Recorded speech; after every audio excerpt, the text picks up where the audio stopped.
जो गुरु ग्रंथ साहब जी के पन्ना 432 ਦੇ ਉੱਪਰ ਸੁਸ਼ੋਭਿਤ ਹੈ। ਉਸ ਦੀ ਲੜੀਵਾਰ ਵਿਚਾਰ ਅਸੀਂ ਪਿਛਲੇ ਕੁਝ ਦਿਨਾਂ ਤੋਂ ਕਰ ਰਹੇ ਹਾਂ। ਪਿਛਲੀ ਕਲਾਸ ਵਿੱਚ ਅਸੀਂ 22 ਨੰਬਰ ਪੌੜੀ ਤੱਕ ਵਿਚਾਰ ਕੀਤੀ ਸੀ। 22ਵੀਂ ਪੌੜੀ ਤੋਂ ਹੀ ਦੁਬਾਰਾ ਅਸੀਂ ਅੱਜ ਦੀ ਵਿਚਾਰ ਨੂੰ ਆਰੰਭ ਕਰਾਂਗੇ। ਅਦੈ ਧਾਰ ਕਲਾ ਜਿਨ ਛੋਡੀ ਹਰ ਚੀਜੀ ਜਿਨ ਰੰਗ ਕੀਆ ਤਿਸ ਦਾ ਦੀਆ ਸਭਨੀ ਲੀਆ ਕਰਮੀ ਕਰਮੀ ਹੁਕਮ ਪਿਆ। ਜਿਵੇਂ ਪਿਛਲੀ ਵਾਰ ਵੀ ਗੱਲ ਕੀਤੀ ਸੀ ਕਿ ਧਾਰ ਕਲਾ ਜਿਨ ਛੋਡੀ, ਕਲਾ ਦਾ ਭਾਵ ਹੈ ਤਾਕਤ, ਸ਼ਕਤੀ। ਧਾਰ ਦਾ ਅਰਥ ਹੁੰਦਾ ਹੈ ਟਿਕਾ ਕੇ, ਤੇ ਛੋਡੀ ਲਫ਼ਜ਼ ਜਿਹੜਾ ਹੈ ਉਹ ਇੱਕ ਤਰੀਕੇ ਦੇ ਨਾਲ ਇੱਕ ਜਿਸ ਤਰ੍ਹਾਂ ਮੁਹਾਵਰੇ ਦੇ ਰੂਪ ਵਿੱਚ ਵਰਤਿਆ ਜਾਂਦਾ ਹੈ ਕਿ ਵੀ ਇਹ ਕੰਮ ਮੈਂ ਕਰ ਛੱਡਿਆ ਹੈ, ਇਹ ਕੰਮ ਮੈਂ ਮੁਕਾ ਛੱਡਿਆ ਹੈ, ਉਸ ਸੈਂਸ 'ਚ ਇਹ ਫਰੇਜ਼ ਯੂਜ਼ ਹੁੰਦਾ ਹੈ। तो परमात्मा ने जिवें मतलब कंप्लीट करन तो ਇਹਦਾ सेंस ਹੁੰਦੀ है कि ਜਿਹੜਾ ਕੰਮ ਸੰਪੂਰਨ ਹੋ ਚੁੱਕਾ ਹੈ। तो परमात्मा ने अपनी सारी सृष्टि ਦੇ ਅੰਦਰ ਆਪਣੀ ਤਾਕਤ ਨੂੰ ਟਿਕਾ ਦਿੱਤਾ ਹੈ। ਭਾਵ ਸਾਰੀ ਸ੍ਰਿਸ਼ਟੀ ਦੇ ਵਿੱਚ ਉਸ ਦਾ ਹੁਕਮ ਵਰਤ ਰਿਹਾ ਹੈ। ਅਗਲੇ ਪਾਰਟ ਵਿੱਚ ਫਿਰ ਗੁਰੂ ਸਾਹਿਬ ਕਹਿੰਦੇ ਹਨ ਕਿ ਹਰ ਚੀਜੀ ਜਿਨ ਰੰਗ ਕੀਆ। ਚੀਜੀ ਦਾ ਭਾਵ ਹੈ खोज करने वाला, कौतक करने वाला, इस जगत की खेड ਨੂੰ ਚਲਾਉਣ ਵਾਲਾ। जिन रंग किया, रंग ਦਾ अर्थ भी है रंग तमाशे ਤੋਂ ਭਾਵ ਹੈ।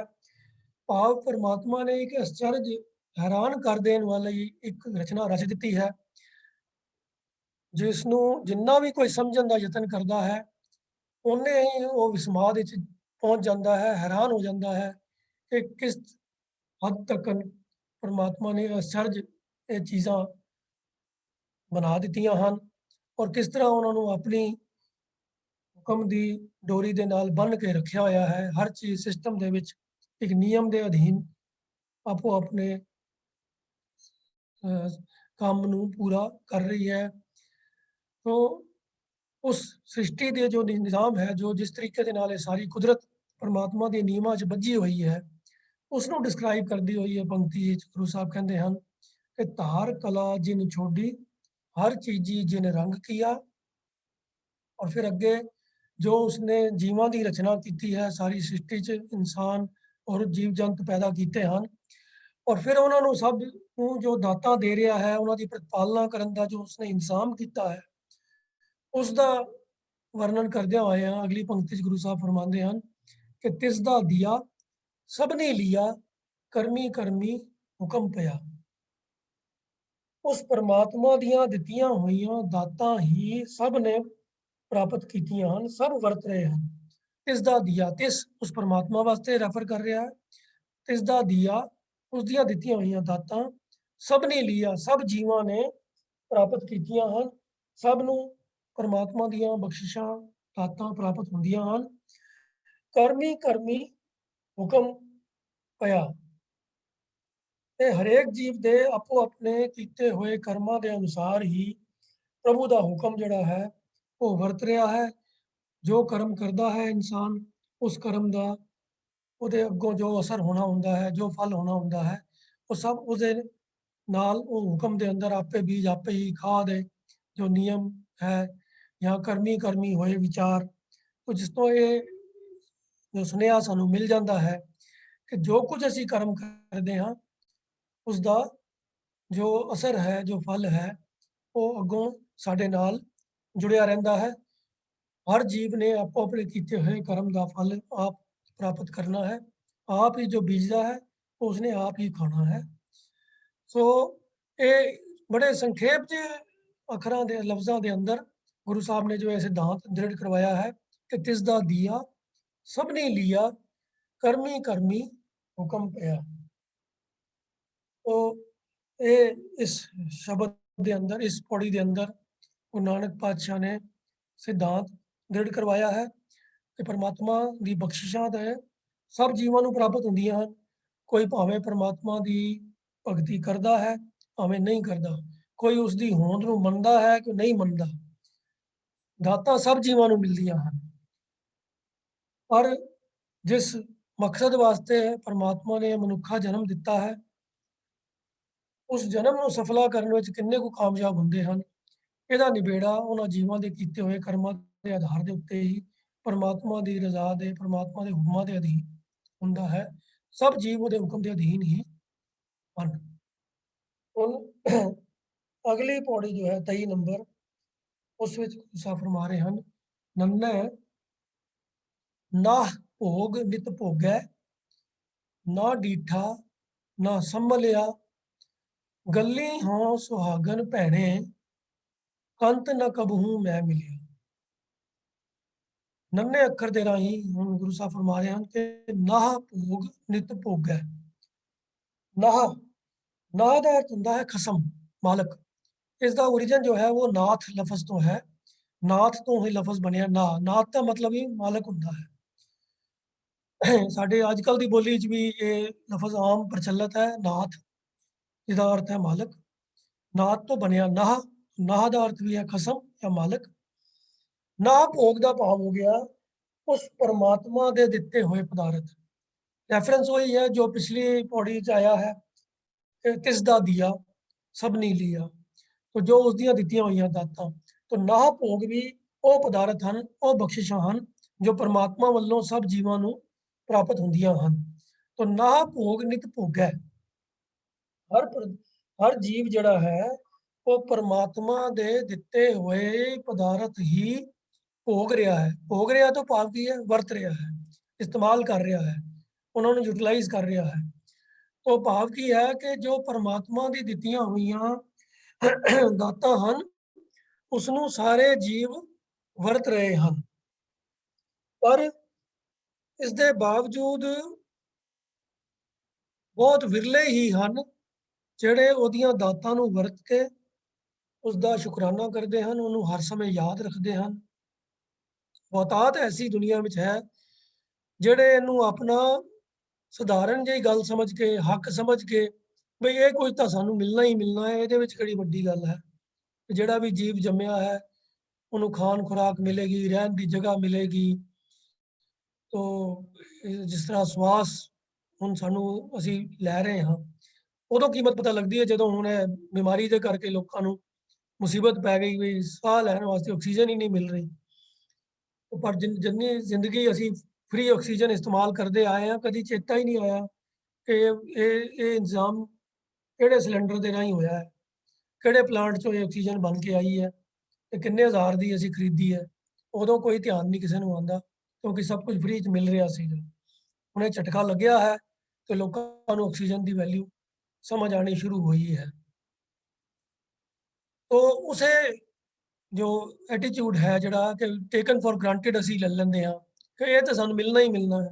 ਹਵਾ, ਪਾਣੀ, ਖੁਰਾਕ, ਇਹ ਸਭ ਚੀਜ਼ਾਂ ਤਾਂ ਸਾਨੂੰ ਮਿਲਣੀਆਂ ਹੀ ਮਿਲਣੀਆਂ। ਕੋਈ ਸੋਚਦਾ ਵੀ ਨਹੀਂ ਹੈ ਕਿ ਰੱਬ ਦਾ ਸ਼ੁਕਰਾਨਾ ਕਰੀਏ ਕਿ ਸਾਨੂੰ ਉਹਨੇ ਸਵਾਸ ਦਿੱਤੇ, ਸਾਨੂੰ ਉਹਨੇ ਖਾਣ ਪੀਣ ਦੀ ਦਾਤਾਂ ਜਿਹੜੀਆਂ ਹਨ ਉਹ ਬਖਸ਼ੀਆਂ ਹਨ। ਉਹ ਉਸੇ ਚੀਜ਼ ਨੂੰ ਗੁਰੂ ਸਾਹਿਬ ਇੱਥੇ ਡਿਸਕ੍ਰਾਈਬ ਕਰ ਰਹੇ ਹਨ ਕਿ ਨਾ ਡੀਠਾ ਨਾ ਸੰਭਲਿਆ। ਡੀਠਾ ਦਾ ਅਰਥ ਹੁੰਦਾ ਹੈ ਵੇਖਣਾ, ਸੰਭਲਿਆ ਦਾ ਅਰਥ ਹੁੰਦਾ ਹੈ ਉਹਦੀ ਸੰਭਾਲ ਕਰਨੀ, ਉਹਦੀ ਯਾਦ ਨੂੰ ਹਿਰਦੇ 'ਚ ਵਸਾਉਣਾ।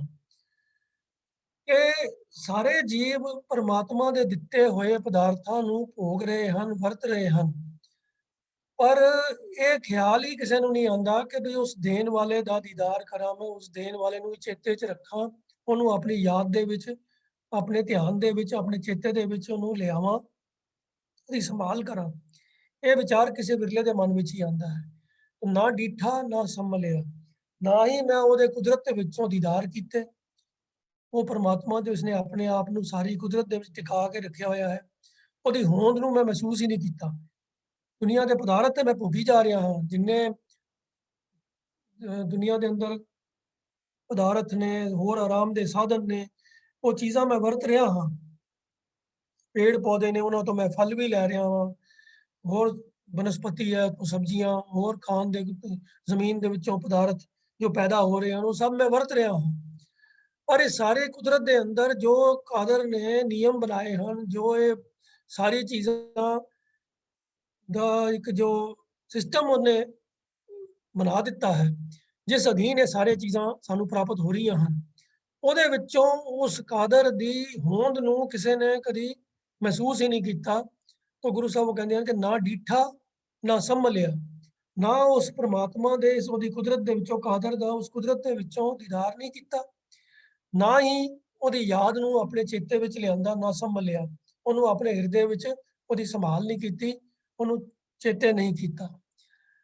ਇਹ ਉਸ ਤਰ੍ਹਾਂ ਦੀ ਇੱਕ ਗੱਲ ਹੋ ਗਈ, ਜਿਵੇਂ ਅਗਲੀ ਪੰਕਤੀ 'ਚ ਹੁਣ ਗੁਰੂ ਸਾਹਿਬ ਗੱਲ ਕਰਦੇ ਹਨ ਦੁਨਿਆਵੀ ਇੱਕ ਮਿਸਾਲ ਦੀ ਵਰਤੋਂ ਕਰਕੇ ਕਿ ਗੱਲੀ ਹੋਂ ਸੁਹਾਗਣ ਭੈਣੇ ਕੰਤ ਨ ਕਬੂ ਮੈਂ ਮਿਲਿਆ।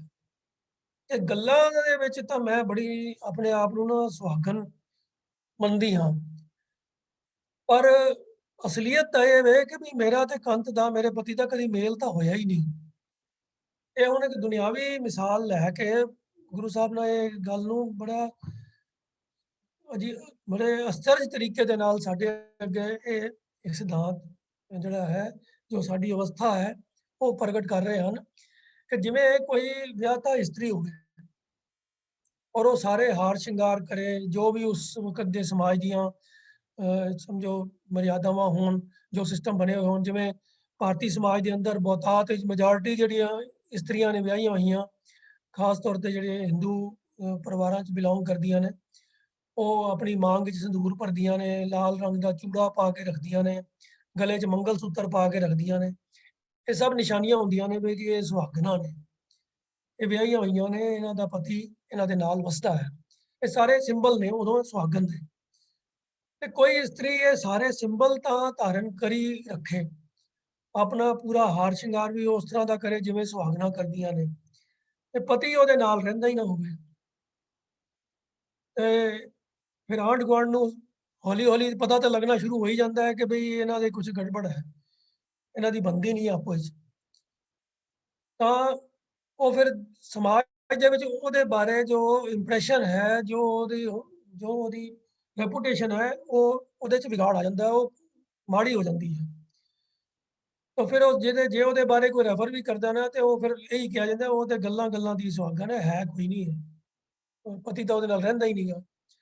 ਤਾਂ ਉਸ ਦ੍ਰਿਸ਼ਟਾਂਤ ਨੂੰ ਵਰਤਦਿਆਂ ਹੋਇਆਂ ਗੁਰੂ ਸਾਹਿਬ ਜੀਵਾਂ ਦੇ ਮਨੁੱਖੀ ਜੀਵਾਂ ਦੇ ਬਾਰੇ ਇਸ ਗੱਲ ਨੂੰ ਪ੍ਰਗਟ ਕਰ ਰਹੇ ਹਨ ਕਿ ਜੇ ਕੋਈ ਇਨਸਾਨ ਆਪਣੇ ਆਪ ਨੂੰ ਕਲੇਮ ਕਰੇ ਕਿ ਵੀ ਮੈਂ ਪਰਮਾਤਮਾ ਦੀ ਭਗਤੀ ਕਰਨ ਵਾਲਾ ਹਾਂ, ਜਾਂ ਇਹ ਕਲੇਮ ਕਰੇ ਵੀ ਮੈਨੂੰ ਗਿਆਨ ਹੈ, ਮੈਨੂੰ ਬੜੀ ਸਮਝ ਹੈ, ਮੈਂ ਪੜ੍ਹਿਆ ਲਿਖਿਆ ਹਾਂ, ਮੈਂ ਧਾਰਮਿਕ ਪੁਸਤਕਾਂ ਦੇ ਬਹੁਤ ਅਧਿਐਨ ਕੀਤਾ ਹੈ, ਮੇਰੇ ਕੋਲ ਬਹੁਤ ਧਾਰਮਿਕ ਗਿਆਨ ਹੈ, ਮੈਨੂੰ ਰੱਬ ਦੇ ਬਾਰੇ ਬੜੀ ਸੋਝੀ ਹੈ, ਤੇ ਹਿਰਦੇ ਵਿੱਚ ਪ੍ਰਭੂ ਵਾਸਤੇ ਪਿਆਰ ਹੋਵੇ ਕੋਈ ਨਾ, ਉਹਦੇ ਚੱਜ ਆਚਾਰ ਦੇ ਵਿੱਚ ਕੋਈ ਪ੍ਰਭੂ ਪਿਆਰ ਵਾਲੀ ਕੋਈ ਖਲਕ ਮੈਂ ਖਲਕਤ ਦੇ ਵਿੱਚੋਂ ਉਸ ਖਾਲਕ ਦੀ ਹੋਂਦ ਨੂੰ ਦੇਖਣ ਦਾ ਕੋਈ ਉਹਦਾ ਆਚਰਣ ਦੇ ਵਿੱਚੋਂ ਗੱਲ ਹੀ ਨਾ ਨਜ਼ਰ ਆਉਂਦੀ ਹੋਵੇ, ਉਹਦਾ ਹੋਰ ਮਨੁੱਖਾਂ ਦੇ ਨਾਲ ਜੋ ਬਿਹੇਵੀਅਰ ਹੋਵੇ, ਉਹਦੇ ਵਿੱਚ ਇਸ ਗੱਲ ਦੀ ਕੋਈ ਇਨਕ ਵੀ ਨਾ ਮਿਲਦੀ ਹੋਵੇ ਕਿ ਉਹਦੇ ਅੰਦਰ ਇਹ ਅਹਿਸਾਸ ਹੈ ਕਿ ਸਭ ਮੈਂ ਜੋਤ ਜੋਤ ਐ ਸੋਏ। ਉਹ ਜੋ ਉਹਦਾ ਬਾਕੀ ਮਨੁੱਖਾਂ ਦੇ ਨਾਲ ਜੋ ਵਤੀਰਾ ਹੈ, ਵਰਤਾਰਾ ਹੈ, ਉਹਦੇ ਵਿੱਚੋਂ ਇਨਸਾਨੀਅਤ ਦੀ ਕੋਈ ਖੁਸ਼ਬੂ ਆਉਂਦੀ ਹੀ ਨਾ ਹੋਵੇ, ਤਾਂ ਫਿਰ ਇਹੀ ਕਿਹਾ ਜਾ ਸਕਦਾ ਹੈ ਨਾ ਕਿ ਉਹ ਸਿਰਫ ਗੱਲਾਂ-ਗੱਲਾਂ ਦੇ ਵਿੱਚ ਹੀ ਪ੍ਰਭੂ ਭਗਤੀ ਦਾ ਕਲੇਮ ਕਰਨ ਵਾਲਾ ਬੰਦਾ ਹੈ। ਉਹਦੇ ਅੰਦਰ ਪ੍ਰਭੂ ਪਿਆਰ ਵਾਲੀ ਕੋਈ ਗੱਲ ਹੈ ਨਹੀਂ। ਤਾਂ ਉਸ ਅਵਸਥਾ ਦਾ ਜੋ ਹੈ ਵਰਣਨ ਗੁਰੂ ਸਾਹਿਬ ਨੇ ਇਹਨਾਂ ਲਫ਼ਜ਼ਾਂ 'ਚ ਇਸ਼ਾਰੇ ਵਿੱਚ ਕੀਤਾ ਹੈ ਕਿ ਗੱਲੀ ਹੋਂ ਸੁਹਾਗਣ ਭੈਣੇ, ਵੀ ਜਿਹੜੇ ਜੀਵ ਪਰਮਾਤਮਾ ਦੀ ਦਿੱਤੀਆਂ ਹੋਈਆਂ ਦਾਤਾਂ ਨੂੰ ਵਰਤ ਰਹੇ ਹਨ, ਨਾ ਭੋਗ ਨਿਤ ਭੋਗੈ ਤੇ ਨਾ ਡੀਠਾ ਨਾ ਸੰਭਲਿਆ, ਨਾ ਉਹਨਾਂ ਨੇ ਕਦੀ ਪਰਮਾਤਮਾ ਦੇ ਉਹਦੀ ਖਲਕਤ ਦੇ ਵਿੱਚੋਂ ਦੀਦਾਰ ਕੀਤੇ, ਉਹਦੀ ਕੁਦਰਤ ਦੇ ਵਿੱਚੋਂ ਉਸ ਕਾਦਰ ਨੂੰ ਕਦੀ ਦੇਖਿਆ, ਨਾ ਉਹਦੇ ਯਾਦ ਨੂੰ ਕਦੀ ਹਿਰਦੇ 'ਚ ਵਸਾਇਆ, ਤਾਂ ਉਹ ਤੇ ਫਿਰ ਗੱਲਾਂ-ਗੱਲਾਂ ਦੀਆਂ ਹੀ ਸੁਹਾਗਣਾਂ ਨੇ ਨਾ। ਉਸ ਕੰਤਪਤੀ ਪਰਮਾਤਮਾ ਦੇ ਨਾਲ ਉਹਨਾਂ ਦਾ ਕੋਈ ਮੇਲ ਮਿਲਾਪ ਵਾਲੀ, ਕੋਈ ਪਿਆਰ ਵਾਲੀ ਗੱਲ ਤਾਂ ਹੈ ਨਹੀਂ ਨਾ। ਤੋ ਇਹ ਜੋ ਅਕਿਰਤ ਘਨ ਇਨਸਾਨ ਹਨ, ਜਿਹੜੇ ਪਰਮਾਤਮਾ ਦੀ ਦਿੱਤੀਆਂ ਹੋਈਆਂ ਦਾਤਾਂ ਨੂੰ ਵਰਤ ਕੇ ਵੀ ਉਹਨੂੰ ਭੁਲਾਈ ਬੈਠੇ ਹਨ, ਉਹਨਾਂ ਦੇ ਇਸ ਅਵਸਥਾ ਦਾ ਵਰਣਨ ਇਸ ਪੌੜੀ 'ਚ ਗੁਰੂ ਸਾਹਿਬ ਨੇ ਕੀਤਾ ਹੈ ਕਿ ਨਾ ਭੋਗ ਨਿਤ ਭੋਗੈ, ਨਾ ਡੀਠਾ ਨਾ ਸੰਭਲਿਆ, ਗੱਲੀ ਹੋਂ ਸੁਹਾਗਣ ਭੈਣੇ, ਗੱਲਾਂ-ਗੱਲਾਂ ਦੀ ਤੇ ਮੈਂ ਸੁਹਾਗਣ ਹਾਂ, ਕੰਤ ਨਾ ਕਬੂ ਮੈਂ ਮਿਲਿਆ, ਪਰ ਮੇਰਾ ਕੰਤ ਨਾਲ ਕਦੀ ਮੇਲ ਮਿਲਾਪ ਕਦੀ ਹੋਇਆ ਹੀ ਨਹੀਂ। ਅਗਲੀ ਪੌੜੀ ਜੋ 24 ਨੰਬਰ ਹੈ, ਉਸ ਵਿੱਚ ਹੁਣ ਪੱਪੈ ਪਾਤਸ਼ਾਹ ਪਰਮੇਸ਼ਰ ਵੇਖਣ ਕੋ ਪਰਪੰਚ ਕੀਆ, ਦੇਖੈ ਬੂਝੈ ਸਭ ਕੁਛ ਜਾਣੈ, ਅੰਤਰ ਬਾਹਰ ਰਵ ਰਿਹਾ। ਪੱਪੇ ਅੱਖਰ ਦੇ ਰਾਹੀਂ ਹੁਣ ਗੁਰੂ ਸਾਹਿਬ ਫਰਮਾਉਂਦੇ ਹਨ ਕਿ ਪਾਤਸ਼ਾਹ ਪਰਮੇਸ਼ਰ ਵੇਖਣ ਕੋ ਪਰਪੰਚ ਕੀਆ। ਪਾਤਸ਼ਾਹ ਪਰਮੇਸ਼ਰ ਤੋਂ ਭਾਵ ਕੀ ਹੈ ਕਿ ਉਹ ਪਰਮੇਸ਼ਰ, ਉਹ ਪ੍ਰਭੂ ਪਰਮਾਤਮਾ, ਉਹ ਅਕਾਲ ਪੁਰਖ ਇਸ ਸਾਰੀ ਸ੍ਰਿਸ਼ਟੀ ਦਾ, ਸਾਰੇ ਸੰਸਾਰ ਦਾ ਪਾਤਸ਼ਾਹ ਹੈ। ਪਾਤਸ਼ਾਹ ਕੀ ਹੁੰਦਾ ਹੈ? ਜਿਹਦਾ ਹੁਕਮ ਚੱਲਦਾ ਹੋਵੇ। ਜਿਸ ਇਲਾਕੇ ਦਾ ਉਹਦੇ ਕੋਲ ਬਾਦਸ਼ਾਹੀ ਹੋਵੇ, ਉਸ ਇਲਾਕੇ ਦੇ ਲੋਕਾਂ ਨੂੰ ਉਹਦਾ ਹੁਕਮ ਮੰਨਣਾ ਪੈਂਦਾ ਹੈ, ਉਹਦੇ ਬਣਾਏ ਹੋਏ ਨਿਯਮਾਂ ਨੂੰ ਪਾਲਣ ਕਰਨਾ ਪੈਂਦਾ ਹੈ। ਪਰ ਪਰਮਾਤਮਾ ਪਰਮੇਸ਼ਰ ਐਸਾ ਪਾਤਸ਼ਾਹ ਹੈ ਜੋ ਜਿਹਦਾ ਹੁਕਮ ਸਾਰੀ ਸ੍ਰਿਸ਼ਟੀ ਸਭ ਜੀਵਾਂ ਦੇ ਉੱਤੇ ਲਾਗੂ ਹੈ, ਚੱਲਦਾ ਹੈ। ਉਸ ਪਰਮੇਸ਼ਰ ਨੇ ਜੋ ਸਾਰੀ ਸ੍ਰਿਸ਼ਟੀ ਦਾ ਪਾਤਸ਼ਾਹ ਹੈ, ਵੇਖਣ ਕੋ ਪਰਪੰਚ ਕੀਆ। ਪਰਪੰਚ ਤੋਂ ਭਾਵ ਹੈ ਇਹ ਜੋ ਜਗਤ ਦੀ ਰਚਨਾ ਹੈ, ਇਹ ਜੋ ਪਸਾਰਾ ਹੈ, ਇਹ ਸ੍ਰਿਸ਼ਟੀ ਹੈ। ਕੀਆ, ਪਰਪੰਚ ਕੀਆ, ਉਸ ਪਰਮਾਤਮਾ ਨੇ ਇਹ ਕ੍ਰੀਏਟ ਕੀਤਾ ਹੈ, ਬਣਾਇਆ ਹੈ। ਇਹ ਰਚਨਾ ਉਹਦੀ ਰਚੀ ਹੋਈ ਹੈ। ਕਾਹਦੇ ਵਾਸਤੇ ਰਚੀ ਹੈ? ਵੇਖਣ ਕੋ, ਇਹ ਤਾਂ ਕਿ ਜਿਹੜੇ ਜੀਵ ਹਨ ਉਹਦੇ ਪੈਦਾ ਕੀਤੇ ਹੋਏ, ਜੋ ਮਨੁੱਖਾਂ ਨੂੰ ਉਸਨੇ ਇਸ ਸ੍ਰਿਸ਼ਟੀ ਦੇ ਵਿੱਚ ਭੇਜਿਆ ਹੈ, ਉਹ ਇਸ ਸੰਸਾਰ ਵਿੱਚੋਂ, ਇਸ ਰਚਨਾ ਦੇ ਵਿੱਚੋਂ ਉਸ ਪਰਮੇਸ਼ਰ ਦਾ ਦੀਦਾਰ ਕਰ ਸਕਣ। ਇਹ ਵੇਖਣ ਕੋ ਜਿਹੜਾ ਹੈ, ਇਹ ਪਰਮਾਤਮਾ ਨੂੰ ਵੇਖਣ ਦੇ ਵਾਸਤੇ ਗੁਰੂ ਸਾਹਿਬ ਨੇ ਇਹਦੇ ਚ ਜ਼ਿਕਰ ਕੀਤਾ ਹੈ ਕਿ ਪਰਮੇਸ਼ਰ ਪਾਤਸ਼ਾਹ ਨੇ ਇਹ ਜੋ ਜਗਤ ਦਾ, ਪ੍ਰਪੰਚ ਦਾ ਜੋ ਰਚਨਾ ਕੀਤੀ ਹੈ, ਉਹ ਕੀਤੀ ਹੈ ਵੇਖਣ ਨੂੰ। ਕਿਹਦੇ ਵੇਖਣ ਵਾਸਤੇ? ਜੀਵਾਂ ਦੇ। ਤੇ ਕੀ ਵੇਖਣ ਵਾਸਤੇ? ਉਸ ਪਰਮਾਤਮਾ ਦਾ ਦੀਦਾਰ ਇਸ ਪ੍ਰਪੰਚ ਦੇ ਵਿੱਚੋਂ ਕਰਨ ਵਾਸਤੇ। ਕਰਤੇ ਕੁਦਰਤੀ ਮੁਸ਼ਤਾਕ, ਉਸ ਕਰਤੇ ਦਾ ਦੀਦਾਰ ਉਹਦੀ ਕੁਦਰਤ ਵਿੱਚੋਂ ਹੀ ਹੁੰਦਾ ਹੈ। ਤੋ ਇਹ ਪ੍ਰਪੰਚ ਦੇ ਵਿੱਚੋਂ ਹੀ ਉਹਨੂੰ ਵੇਖਿਆ ਜਾ ਸਕਦਾ ਹੈ। ਉਸ ਕਾਦਰ ਨੂੰ ਉਹਦੀ ਕੁਦਰਤ ਦੇ ਵਿੱਚੋਂ ਹੀ ਮਹਿਸੂਸ ਕੀਤਾ ਜਾ ਸਕਦਾ ਹੈ, ਉਹਦਾ ਦੀਦਾਰ ਵੀ ਕੀਤਾ ਜਾ ਸਕਦਾ ਹੈ। ਤੋ ਇਹ ਇਸ ਪੰਕਤੀ ਦੇ ਵਿੱਚ ਗੁਰੂ ਨਾਨਕ ਪਾਤਸ਼ਾਹ ਜੀ ਨੇ ਬਹੁਤ ਬੜੀ ਵੱਡੀ ਇਹ ਖੂਬੀ ਹੈ ਕਿ ਬੜੇ ਹੀ ਸੰਖੇਪ ਅਰਥ ਲਫ਼ਜ਼ਾਂ ਦੀ ਵਰਤੋਂ, ਬੜੇ ਗਿਣੇ ਮਿੱਥੇ ਲਫ਼ਜ਼ਾਂ ਦੀ ਵਰਤੋਂ ਕਰਕੇ ਬਹੁਤ ਗਹਿਰੀ ਗੱਲ ਗੁਰੂ ਸਾਹਿਬ ਜਿਹੜੀ ਹੈ ਛੋਟੇ ਜਿਹੇ ਲਫ਼ਜ਼ਾਂ ਦੇ ਵਿੱਚ, ਇੱਕ ਪੰਕਤੀ ਦੇ ਵਿੱਚ ਹੀ ਕਰ ਜਾਂਦੇ ਹਨ। ਤਾਂ ਬੜਾ ਡੂੰਘਾ ਸਿਧਾਂਤ ਜਿਹੜਾ ਹੈ ਉਹ ਇਸ ਪੰਕਤੀ ਦੇ ਵਿੱਚ ਗੁਰੂ ਸਾਹਿਬ ਦੇ ਗਏ ਹਨ ਕਿ ਇਹ ਸ੍ਰਿਸ਼ਟੀ ਦੀ ਰਚਨਾ ਜਿਹੜੀ ਪ੍ਰਪੰਚ ਸਾਰਾ ਪਰਮੇਸ਼ਰ ਨੇ ਇਹ ਜੋ ਕੁਦਰਤ ਦੀ ਰਚਨਾ ਕੀਤੀ ਹੈ, ਉਹ ਕੀਤੀ ਇਸ ਵਾਸਤੇ ਹੈ ਕਿ ਉਹਦੇ ਪੈਦਾ ਕੀਤੇ ਹੋਏ ਜੀਵ ਇਸ ਕੁਦਰਤ ਦੇ ਵਿੱਚੋਂ ਉਹਦੇ ਦੀਦਾਰ ਕਰ ਸਕਣ। ਆਪ ਹੈ ਤਾਂ ਉਹ ਨਿਰਾਕਾਰ ਹੈ, ਉਹ ਮਾਇਆ ਦੇ 3 ਗੁਣਾ ਤੋਂ ਨਿਰਲੇਪ ਹੈ, ਉਹਦਾ ਕੋਈ ਆਪਣਾ ਸਥੂਲ ਸਰੂਪ ਨਹੀਂ ਹੈ, ਉਹਦਾ ਕੋਈ ਆਕਾਰ ਨਹੀਂ ਹੈ, ਤਾਂ ਉਹਦਾ ਫਿਰ ਦੀਦਾਰ ਕਿਵੇਂ ਹੋਵੇ? ਤਾਂ ਉਹਦਾ ਦੀਦਾਰ ਹੁੰਦਾ ਹੈ ਉਹਦੀ ਕੁਦਰਤ ਦੇ ਵਿੱਚੋਂ, ਜੋ ਉਹਨੇ ਸਾਰਾ ਜਗਤ ਦਾ ਪਸਾਰਾ ਰਚਿਆ ਹੈ, ਇਹਦੇ ਵਿੱਚੋਂ ਹੀ ਉਸ ਕਾਦਰ ਦਾ ਦੀਦਾਰ ਹੋ ਸਕਦਾ ਹੈ। ਸੋ ਪਾਤਸ਼ਾਹ ਪਰਮੇਸ਼ਰ ਵੇਖਣ ਕੋ ਪ੍ਰਪੰਚ ਕੀਆ। ਅਗਲੀ ਪੰਕਤੀ ਚ ਕਹਿੰਦੇ ਹਨ ਕਿ ਦੇਖੈ ਬੂਝੈ ਸਭ ਕੁਝ ਜਾਣੈ, ਅੰਤਰ ਬਾਹਰ ਰਬ ਰਿਹਾ।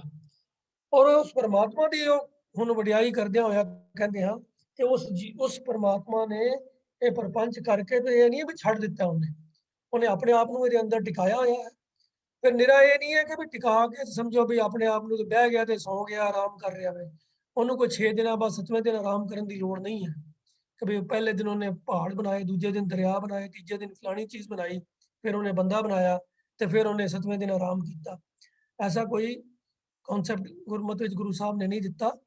ਗੁਰੂ ਸਾਹਿਬ ਕਹਿੰਦੇ ਹਨ ਕਿ ਉਸਨੇ ਸ੍ਰਿਸ਼ਟੀ ਦੀ ਰਚਨਾ ਕੀਤੀ, ਆਪਣੇ ਆਪ ਨੂੰ ਉਹਨੇ ਸ੍ਰਿਸ਼ਟੀ ਦੇ ਵਿੱਚ ਟਿਕਾਇਆ ਤੇ ਫਿਰ ਕੰਟੀਨਿਊਸਲੀ ਉਹ ਇਹਦੀ ਸੰਭਾਲ ਵੀ ਕਰ ਰਿਹਾ ਹੈ। ਦੇਖੇ, ਦੇਖੇ ਦਾ ਮਤਲਬ ਇਹ ਨਹੀਂ ਹੈ ਕਿ ਸਿਰਫ ਅੱਖਾਂ ਨਾਲ ਦੇਖ ਰਿਹਾ, ਦੇਖੇ ਤੋਂ ਭਾਵ ਹੈ ਉਹਦੀ ਸੰਭਾਲ ਕਰ ਰਿਹਾ, ਇਹਨੂੰ ਚਲਾ ਰਿਹਾ ਹੈ, ਇਹ ਸਾਰੇ ਨਿਜ਼ਾਮ ਨੂੰ ਮੈਨੇਜ ਕਰ ਰਿਹਾ ਹੈ। ਦੇਖੇ ਬੂਝੇ, ਔਰ ਫਿਰ ਕਿਉਂਕਿ ਇਹ ਹਰ ਜਗ੍ਹਾ ਤੇ ਉਹ ਮੌਜੂਦ ਹੈ, ਹਰ ਕਣ ਕਣ ਦੇ ਵਿੱਚ ਉਹਦੀ ਹੋਂਦ ਹੈ, ਤਾਂ ਜੋ ਕੁਝ ਵੀ ਵਾਪਰ ਰਿਹਾ ਹੈ ਉਹ ਸਭ ਕੁਝ ਜਾਣਦਾ ਹੈ, ਸਭ ਕੁਝ ਸਮਝਦਾ ਹੈ। ਹਰੇਕ ਦਿਲ ਦੀ, ਜੀਵਾਂ ਦੇ ਦਿਲਾਂ ਦੇ ਅੰਦਰ ਵੀ ਉਹਦੀ ਹੋਂਦ ਹੈ। ਤੋ ਜੋ ਜੀਵਾਂ ਦੇ ਦਿਲ ਦੇ ਵਿੱਚ ਜਿਹੜੇ ਖਿਆਲ ਉਪਜਦੇ ਨੇ, ਜਿਹੜੇ ਵਿਚਾਰ ਆਉਂਦੇ ਨੇ, ਐਕਸ਼ਨ ਨੂੰ ਜਾਣਨਾ ਤਾਂ ਦੂਰ ਦੀ ਗੱਲ ਹੈ, ਉਹ ਤਾਂ ਅੰਦਰ ਜਿਹੜੇ ਫੁਰਨੇ ਫੁਰਦੇ ਨੇ, ਜਿਹੜੇ ਵਿਚਾਰ ਪੈਦਾ ਹੁੰਦੇ ਨੇ, ਉਹ ਵੀ ਜਾਣਦਾ ਹੈ। ਆਮ ਤੌਰ ਤੇ ਦੁਨੀਆ ਦੇ ਕਾਨੂੰਨ ਜਿਹੜੇ ਨੇ ਉਹ ਸਾਡੇ ਉੱਤੇ ਲਾਗੂ ਹੁੰਦੇ ਨੇ ਜਦੋਂ ਅਸੀਂ ਕੋਈ ਕੰਮ ਕਰਦੇ ਹਾਂ। ਜੇ ਮੰਨ ਲਓ ਅਸੀਂ ਕੋਈ ਕਾਨੂੰਨ ਦੀ ਉਲੰਘਣਾ ਕਰਦੇ ਹਾਂ ਤਾਂ ਉਹ ਉਦੋਂ ਹੀ ਹੋਏਗੀ ਜਦੋਂ ਕੋਈ ਅਸੀਂ ਕਾਨੂੰਨ ਦੇ ਖਿਲਾਫ ਕੋਈ ਐਕਸ਼ਨ ਲਵਾਂਗੇ, ਕੋਈ ਮਾੜਾ ਕੰਮ ਕਰਾਂਗੇ। ਮੰਨ ਲਓ ਚੋਰੀ ਕੀਤੀ, ਤਾਂ ਚੋਰੀ ਕਰਨ ਤੋਂ ਬਾਅਦ ਜਦੋਂ ਇਨ ਐਕਸ਼ਨ ਹੋ ਗਈ ਹੈ ਤਾਂ ਉਹ ਗੁਨਾਹ ਹੈ ਤੇ ਕਾਨੂੰਨ ਉਹਦੀ ਸਜ਼ਾ ਸਾਨੂੰ ਦੇ ਸਕਦਾ ਹੈ ਜੇ ਅਸੀਂ ਚੋਰੀ ਕਰਦੇ ਹੋਏ ਪਕੜੇ ਜਾਈਏ ਜਾਂ ਇਹ ਪ੍ਰੂਵ ਹੋ ਜਾਏ ਕਿ ਅਸੀਂ ਚੋਰੀ ਕੀਤੀ ਹੈ। ਪਰ ਸਾਡੇ ਮਨ ਦੇ ਵਿੱਚ ਚੋਰੀ ਕਰਨ ਦਾ ਵਿਚਾਰ ਵੀ ਫੁਰਨਾ ਵੀ ਆ ਜਾਵੇ, ਪਰਮਾਤਮਾ ਨੂੰ ਤਾਂ ਉਹਦੀ ਵੀ ਸੋਝੀ ਹੈ। ਦੇਸ਼ ਦੀ ਪੁਲਿਸ ਨੂੰ, ਦੇਸ਼ ਦੇ ਕਾਨੂੰਨ ਦੇ ਨਿਜ਼ਾਮ ਨੂੰ ਸਾਡੇ ਮਨ ਦੇ ਵਿੱਚ ਕੀ ਕੁਝ ਫੁਰਨੇ ਫੁਰ ਰਹੇ ਹਨ ਉਹਦੇ ਬਾਰੇ ਕੋਈ ਅਹਿਸਾਸ ਨਹੀਂ, ਕੋਈ ਜਾਣਕਾਰੀ ਨਹੀਂ। ਨਾ ਹੀ ਉਹਦੇ ਖਿਲਾਫ ਕੋਈ ਉਹਨਾਂ ਦਾ ਕੋਈ ਕਾਨੂੰਨ ਹੈ ਜਿਹੜਾ ਐਕਸ਼ਨ ਲੈ ਸਕਦਾ ਹੈ ਕਿ ਬਈ ਤੁਹਾਡੇ ਮਨ ਦੇ ਵਿੱਚ ਚੋਰੀ ਦਾ ਵਿਚਾਰ ਆਇਆ ਹੈ। ਕੋਈ ਇਹ ਦੁਨੀਆ ਦੇ ਕਾਨੂੰਨਾਂ ਦੀ ਪਕੜ ਤੋਂ ਪਰੇ ਹੈ। ਪਰ ਪਰਮਾਤਮਾ ਤਾਂ ਸਭ ਦੇ ਦਿਲਾਂ ਦੀਆਂ ਬੁੱਝਦਾ ਹੈ, ਸਭ ਦੇ ਅੰਦਰ ਦੀ ਜਾਣਦਾ ਹੈ, ਦੇਖੈ ਬੁੱਝੈ ਸਭ ਕੁਝ ਜਾਣੈ, ਅੰਤਰ ਬਾਹਰ ਰਵ ਰਿਹਾ। ਉਹ ਤਾਂ ਹਰ ਇੱਕ ਦੇ ਇਨਸਾਨ ਦੇ ਅੰਦਰ ਵੀ ਹੈ ਤੇ ਬਾਹਰ ਵੀ, ਸਾਰੀ ਕੁਦਰਤ ਦੇ ਵਿੱਚ ਵੀ ਮੌਜੂਦ ਹੈ, ਸਭ ਜਗ੍ਹਾ ਸਰਵ ਵਿਆਪਕ ਹੈ। ਉਹ ਸਾਰੇ ਸੰਸਾਰ ਵਿੱਚ ਅੰਦਰ ਬਾਹਰ ਭਾਵ ਹਰ ਥਾਂ ਦੇ ਉੱਤੇ ਕੋਈ ਥਾਂ ਐਸੀ ਹੈ ਹੀ ਨਹੀਂ ਜਿੱਥੇ ਉਹ ਨਹੀਂ ਹੈ।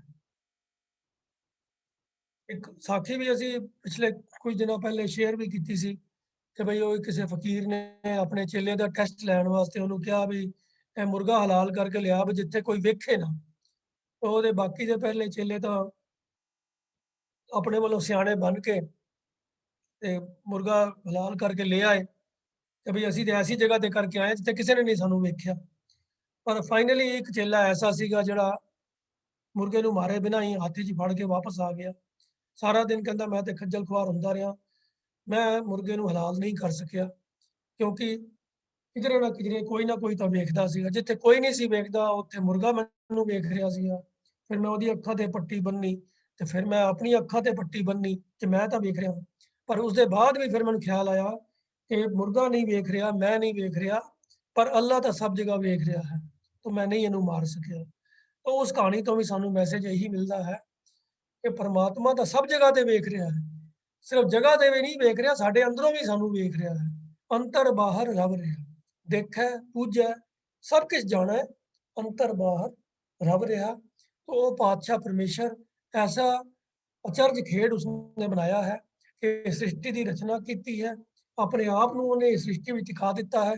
ਜੇ ਅਸੀਂ ਉਦਮ ਕਰੀਏ, ਇੰਨਾ ਕੁ ਧਿਆਨ ਰੱਖੀਏ ਤਾਂ ਉਸ ਕੁਦਰਤ ਦੇ ਵਿੱਚੋਂ ਹੀ ਉਸ ਪਰਮਾਤਮਾ ਤੇ ਦੀਦਾਰ ਕਰ ਸਕਦੇ ਹਾਂ ਔਰ ਇਸ ਗੱਲ ਨੂੰ ਵੀ ਸਮਝ ਸਕਦੇ ਹਾਂ ਕਿ ਉਹ ਇਸ ਸਾਰੀ ਕੁਦਰਤ ਦੇ, ਸਾਰੀ ਸ੍ਰਿਸ਼ਟੀ ਦੀ, ਸਭ ਜੀਵਾਂ ਦੀ ਸੰਭਾਲ ਕਰ ਰਿਹਾ ਹੈ, ਸਭ ਦੇ ਅੰਦਰ ਵਰਤ ਰਿਹਾ ਹੈ, ਸਭ ਜਗ੍ਹਾ ਤੇ ਮੌਜੂਦ ਹੈ।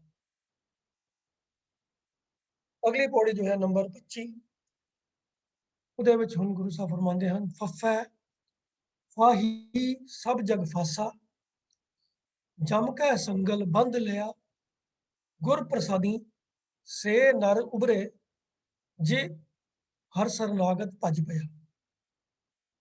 ਫੱਫੇ ਅੱਖਰ ਦੇ ਰਾਹੀਂ ਗੁਰੂ ਸਾਹਿਬ ਫਰਮਾਉਂਦੇ ਹਨ ਕਿ ਫਾਹੀ ਸਭ ਜਗ ਫਾਸਾ। ਫਾਹੀ ਦਾ ਅਰਥ ਹੁੰਦਾ ਹੈ ਫਾਂਸੀ, ਜਿਸ ਤਰ੍ਹਾਂ ਕਹਿ ਸਕਦੇ ਹੋ ਫਾਹੀ। ਫਾਂਸੀ ਕੀ ਹੁੰਦੀ ਹੈ ਕਿ ਬੰਦੇ ਦੇ ਗਲੇ ਦੇ ਦੁਆਲੇ ਇੱਕ ਮੋਟੀ ਰੱਸੀ ਪਾ ਦਿੱਤੀ ਜਾਂਦੀ ਹੈ, ਫਿਰ ਉਹ ਰੱਸੀ ਨੂੰ ਟਾਈਟ ਕਰ ਦਿੱਤਾ ਜਾਂਦਾ ਹੈ ਜਿਹਦੇ ਨਾਲ ਉਹ ਬੰਦੇ ਦਾ ਸਾਹ ਰੁਕਣਾ ਸ਼ੁਰੂ ਹੋ ਜਾਂਦਾ ਹੈ ਤੇ ਉਹਨੂੰ ਕਹਿੰਦੇ ਵੀ ਉਹਨੂੰ ਫਾਂਸੀ ਲੱਗ ਗਈ ਹੈ। ਬੇਸਿਕਲੀ ਉਹ ਕੀ ਤਰੀਕਾ ਹੁੰਦਾ ਹੈ ਵੀ ਗਰਦਨ ਨੂੰ ਚਾਰੋਂ ਪਾਸਿਆਂ ਤੋਂ ਘੇਰ ਕੇ ਤੇ ਉਹਨੂੰ ਘੁੱਟ ਲਿਆ ਜਾਂਦਾ ਹੈ, ਉਹ ਹੋ ਗਈ ਫਾਈ। ਤਾਂ ਫਾਈ ਬੇਸਿਕਲੀ ਬੰਧਨ ਹੈ, ਬੰਨਿਆ ਗਿਆ। ਉਹ ਸਾਰਾ ਜਗਤ ਕਹਿੰਦੇ ਹਨ ਗੁਰੂ ਪਾਤਸ਼ਾਹ ਕਿ ਮਾਇਆ ਦੀ ਫਾਹੀ ਦੇ ਵਿੱਚ ਫਸਿਆ ਹੈ। ਇਹ ਮਾਇਆ ਕੀ ਚੀਜ਼ ਹੈ? ਮਾਇਆ ਵੀ ਪ੍ਰਮਾਤਮਾ ਦੀ ਹੀ ਪੈਦਾ ਕੀਤੀ ਹੋਈ ਹੈ। ਜੋ ਜਿਉਂ ਹੀ ਜੀਵ ਜਨਮ ਲੈਂਦਾ ਹੈ ਉਹਦਾ ਪ੍ਰਭਾਵ ਜੀਵਾਂ ਦੇ ਉੱਪਰ ਪੈ ਜਾਂਦਾ ਹੈ। ਉਹਨਾਂ ਵਿਕਾਰਾਂ ਦੇ ਅਧੀਨ, ਮਾਇਆ ਦੇ ਵਿਕਾਰਾਂ ਦੇ ਅਧੀਨ ਜੀਵ ਦੀ ਸੋਚ ਫਸ ਜਾਂਦੀ ਹੈ। ਉਹ ਇਹ ਵਿਕਾਰ ਜਿਹੜੇ ਹਨ ਉਹ ਜੀਵ ਨੂੰ ਮਾਨੋ ਆਪਣੀ ਫਾਹੀ ਵਿੱਚ ਬੰਨ ਲੈਂਦੇ ਹਨ। ਤੇ ਉਹਨਾਂ ਵਿਕਾਰਾਂ ਦੇ ਅਧੀਨ ਹੋ ਕੇ ਜੋ ਕਰਮ ਜੀਵ ਕਰਦੇ ਹਨ, ਉਹਨਾਂ ਦਾ ਐਂਡ ਰਿਜ਼ਲਟ ਕੀ ਹੁੰਦਾ ਹੈਗਾ? ਮਾਨੋ ਕਿ ਜਮ ਦੇ ਸੰਗਲ ਜਿਹੜੇ ਹਨ ਉਹ ਜੀਵਾਂ ਨੂੰ ਪੈ ਜਾਂਦੇ ਹਨ। ਤੇ ਜਮ ਦੇ ਸੰਗਲ ਕੀ ਹੋਏ? ਇੱਕ ਮੁਹਾਵਰੇ ਦੇ ਵਜੋਂ ਗੁਰੂ ਸਾਹਿਬ ਨੇ ਫਰੇਜ਼ ਇਸਤੇਮਾਲ ਕੀਤਾ ਹੈ। ਇਹ ਵਿਚਾਰ ਭਾਰਤੀ ਸਮਾਜ ਵਿੱਚ ਬੜੇ ਪੁਰਾਣੇ ਚਿਰ ਤੋਂ ਪ੍ਰਚਲਿਤ ਹੈ ਕਿ ਬਈ ਜੋ ਜੀਵ ਕਰਮ ਕਰਦੇ ਹਨ ਉਹਨਾਂ ਦੇ ਚੰਗੇ ਤੇ ਮਾੜੇ ਕੀਤੇ ਹੋਏ ਕਰਮਾਂ ਦਾ ਲੇਖਾ ਲਿਖਣ ਵਾਸਤੇ ਚਿੱਤਰ ਤੇ ਗੁਪਤ ਦੋ ਫਰਿਸ਼ਤੇ ਜਿਹੜੇ ਹਨ ਉਹ ਧਰਮਰਾਜ ਨੇ ਹਰ ਜੀਵ ਦੇ ਉੱਪਰ ਲਗਾਏ ਹੋਏ ਹਨ। ਉਹਨਾਂ ਦੇ ਕੀਤੇ ਹੋਏ ਕਰਮਾਂ ਦਾ ਉਹ ਅਕਾਊਂਟ ਰੱਖਦੇ ਹਨ। ਫਿਰ ਉਹਨਾਂ ਕੀਤੇ ਹੋਏ ਕਰਮਾਂ ਦੇ ਆਧਾਰ ਦੇ ਉੱਤੇ ਧਰਮਰਾਜ ਉਹਨਾਂ ਦਾ ਫੈਸਲਾ ਕਰਦਾ ਹੈ ਕਿ ਇਹਨਾਂ ਨੂੰ ਨਰਕ 'ਚ ਭੇਜਣਾ ਹੈ ਕਿ ਸਵਰਗ 'ਚ ਭੇਜਣਾ ਹੈ। तो जिन्होंने नरक 'ਚ ਭੇਜਣਾ ਹੁੰਦਾ ਹੈ ਉਹਨਾਂ ਨੂੰ ਜਮ ਦੇ ਦੂਤ ਆ ਕੇ ਤੇ ਫਾਹੀਆਂ ਪਾ ਕੇ ਤੇ ਸੰਗਲ ਬੰਨ ਕੇ ਉਹਨਾਂ ਨੂੰ ਲੈ ਜਾਂਦੇ ਹਨ ਤੇ ਜਿਨ੍ਹਾਂ ਦੇ ਕਰਮ ਚੰਗੇ ਹੁੰਦੇ ਹਨ ਉਹਨਾਂ ਨੂੰ ਫਿਰ ਜਿਹੜੇ ਹਨ ਦੇਵਤੇ ਆ ਕੇ ਤੇ ਉਹ ਮਾਨੋ ਪਾਲਕੀ 'ਚ ਬਿਠਾ ਕੇ ਜਾਂ ਜਿਵੇਂ ਵੀ ਬੜੇ ਆਦਰ ਸਤਿਕਾਰ ਦੇ ਨਾਲ ਉਹਨਾਂ ਨੂੰ ਲੈ ਕੇ ਸਵਰਗ ਜਾਂਦੇ ਹਨ। ਇਹ ਸਨਾਤਨ ਮਤ ਦੇ ਪੁਰਾਣੇ ਜਿਹੜੇ ਧਾਰਮਿਕ ਪੁਸਤਕਾਂ ਨੇ ਉਹਨਾਂ ਦੇ ਅੰਦਰ ਇਸ ਤਰੀਕੇ ਦੀ ਡਿਸਕ੍ਰਿਪਸ਼ਨ ਮਿਲਦੀ ਹੈ। ਔਰ ਇਹ ਵਿਸ਼ਵਾਸ ਜਿਹੜੇ ਆਮ ਜਨਤਾ ਦੇ ਬੜੇ ਪ੍ਰਚਲਿਤ ਵੀ ਸੀ, ਸਭ ਲੋਕਾਂ ਦੇ ਮਨਾਂ 'ਚ ਬੈਠੇ ਵੀ ਹੋਏ ਨੇ ਕਿ ਵੀ ਜਿਹੜਾ ਮਾੜੇ ਕਰਮ ਕਰਦਾ ਹੈ ਉਹਨਾਂ ਨੂੰ ਜਮ ਦੇ ਦੂਤ ਲੈ ਕੇ ਜਾਂਦੇ ਹਨ, ਜਿਹੜੇ ਚੰਗੇ ਕਰਮ ਕਰਦੇ ਹਨ ਉਹਨਾਂ ਨੂੰ ਫਰਿਸ਼ਤੇ ਜਾਂ ਦੇਵਤੇ ਲੈ ਕੇ ਜਾਂਦੇ ਹਨ ਔਰ ਸਵਰਗਾਂ 'ਚ ਲੈ ਜਾਂਦੇ ਹਨ। ਉਹ ਜਮ ਦੇ ਸੰਗਲ ਦਾ ਡਰ ਜਿਹੜਾ ਹੈ ਉਹ ਜੀਵਾਂ ਦੇ ਮਨਾਂ ਦੇ ਅੰਦਰ ਬਚਪਨ ਤੋਂ ਹੀ ਜਿਵੇਂ ਗੱਲਾਂ ਸੁਣਾ ਕੇ ਬਿਠਾ ਦਿੱਤਾ ਜਾਂਦਾ ਹੈ। ਪਰ ਗੁਰੂ ਸਾਹਿਬ ਕਹਿੰਦੇ ਹਨ ਕਿ ਅਸਲ ਜਮ ਦੇ ਸੰਗਲ ਤਾਂ ਹਨ ਉਹ ਪੈਂਦੇ ਹਨ ਜਿਹੜੇ ਕਰਮ ਮਾੜੇ ਕਰਦੇ ਹਨ ਤੇ ਮਾੜੇ ਕਰਮ ਕੀਤੇ ਜਾਂਦੇ ਹਨ ਵਿਕਾਰਾਂ ਦੇ ਅਧੀਨ ਹੋ ਕੇ। ਔਰ ਇਹ ਫਾਹੀ ਜਿਹੜੀ ਹੈ ਸਭ ਨੂੰ ਪਈ ਹੋਈ ਹੈ, ਪਰ ਇਹਦੇ ਤੋਂ ਬਚਣ ਦਾ ਵੀ ਢੰਗ ਤਰੀਕਾ ਇੱਕ ਹੈ।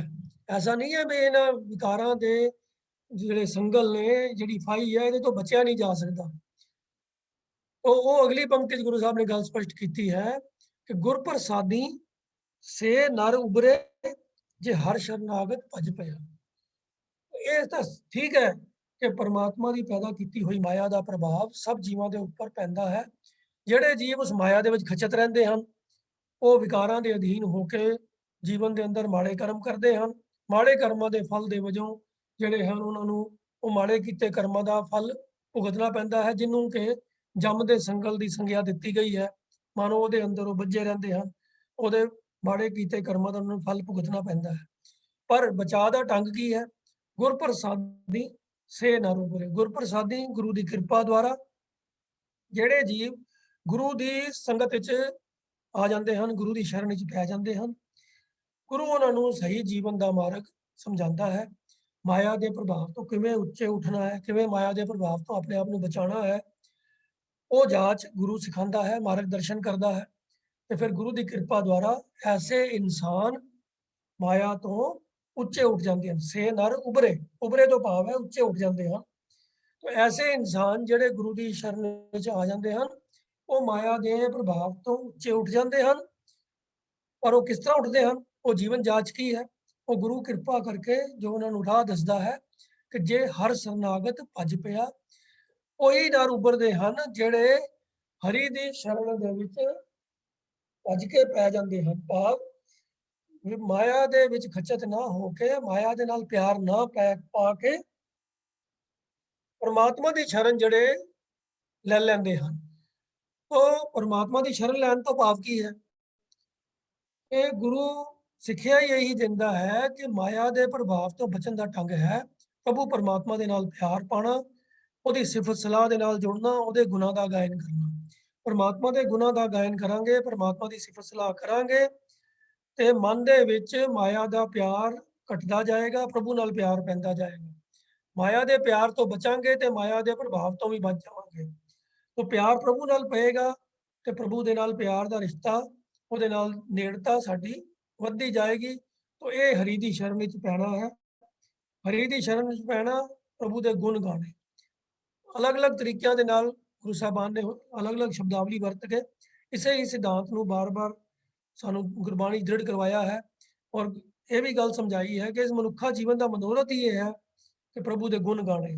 ਗੁਣ ਗੋਬਿੰਦ ਗਾਇਓ ਨਹੀਂ ਜਨਮ ਅਕਾਰਤ ਕੀ। ਇਹ ਗੱਲ ਵੀ ਸਪਸ਼ਟ ਕਹਿ ਦਿੱਤੀ ਗੁਰੂ ਤੇਗ ਬਹਾਦਰ ਪਾਤਸ਼ਾਹ ਨੇ ਕਿ ਜੇ ਨਹੀਂ ਗੁਣ ਗਾਏ ਤਾਂ ਜਨਮ ਹੀ ਵਿਅਰਥ ਕਰ ਦਿੱਤਾ ਮਨੁੱਖੀ ਜਨਮ।